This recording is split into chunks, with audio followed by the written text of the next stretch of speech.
मध्य प्रदेश में ट्रांसफर को लेकर इन दिनों खूब गहमा गहमी है।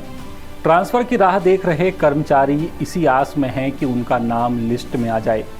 पहले सरकार ने ये कहा था कि 1 मई से 30 मई तक ही प्रदेश में ट्रांसफर हो सकते हैं, लेकिन घोषणा के बाद 4-5 दिन तो ऐसे ही बीत गए जब जीएडी ट्रांसफर नीति ही नहीं बना पाया।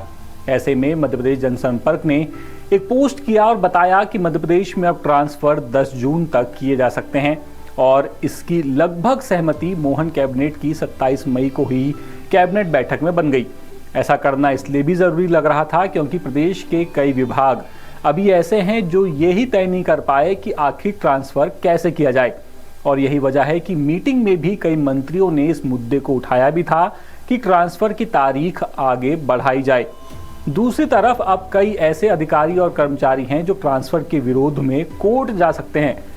बता दें कि तबादला नीति लागू हुए अब तक 28 दिन हो चुके हैं, लेकिन पीडब्ल्यूडी और पीएचई विभाग के 100 से ज्यादा कर्मचारियों और अधिकारियों के तबादलों के अलावा किसी दूसरे विभाग ने तबादले की बड़ी लिस्ट जारी नहीं की है।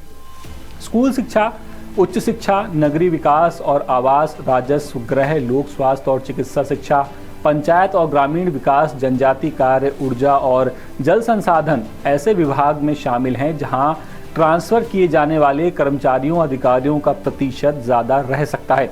ऐसे में 3 साल से ज़्यादा एक ही जगह पर जमे हुए अधिकारी और कर्मचारी प्रशासनिक आधार पर किए जाने वाले तबादलों के विरोध में हाईकोर्ट की शरण ले सकते हैं, जिससे किसी न किसी ग्राउंड को आधार बनाते हुए तबादले पर स्टे लेने और आदेश शिथिल कराने की कार्रवाई की जा सके।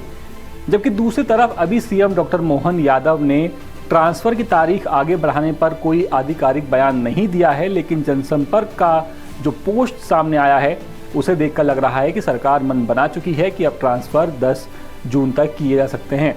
लेकिन अब दूसरी तरफ जब कर्मचारी हाईकोर्ट जाने की तैयारी कर रहे हैं, ऐसे में देखना यही होगा कि क्या ये सरकार के लिए नई मुसीबत लेकर के आता है या नहीं। अपडेट्स के लिए बने रहिए द सूत्र के साथ। नमस्कार। लेटेस्ट, इन्वेस्टिगेटिव और इन डेप्थ खबरें देखने के लिए ज्वाइन कीजिए द सूत्र का व्हाट्सएप चैनल, सब्सक्राइब कीजिए यूट्यूब चैनल, लाइक कीजिए फेसबुक पेज और पढ़ते रहिए वेबसाइट www.daसूत्र.com।